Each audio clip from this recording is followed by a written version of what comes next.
Selective focus and blur are two of the most difficult elements to control in camera.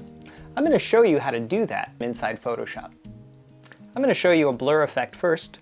We'll begin using the magnetic lasso to isolate our subject by making a quick selection. I'm going to copy and paste Command-C or Control-C and then Control-V.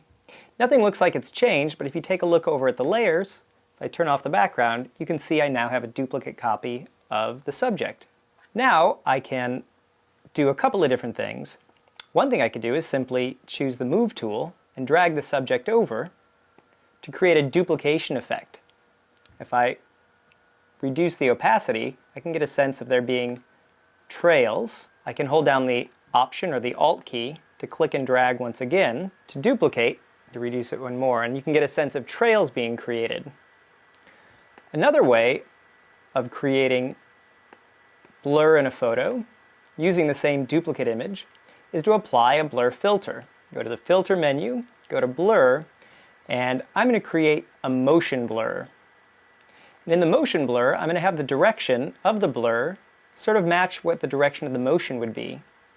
Then I'm going to increase the blur and so that I really get a nice sense of blur in the image. And that's one of the ways we can create motion blur in Photoshop. Let's take a look at how we can create selective focus in Photoshop. Selective focus is going to begin with a duplicate layer.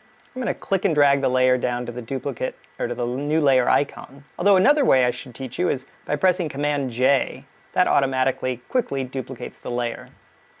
The next thing I want to do is go to Filter, Blur, and this time I'm going to apply a Gaussian blur. A Gaussian blur will soften just like something being out of focus.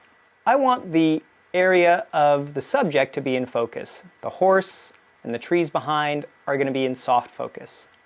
The best way to do that is by using a layer mask. I create the layer mask, and by painting with black over the subject, we see through to the clear image below. Now the trick to making a really good selective focus is to make sure that only the image plane within the subject's area is in focus. If you happen to go outside of the image plane and you can see the details behind, it's going to look like something that's been done in Photoshop. To fix that, I exchange my colors by hitting the X key, and I can paint the white back over this area. And that's how you create selective focus inside of Photoshop.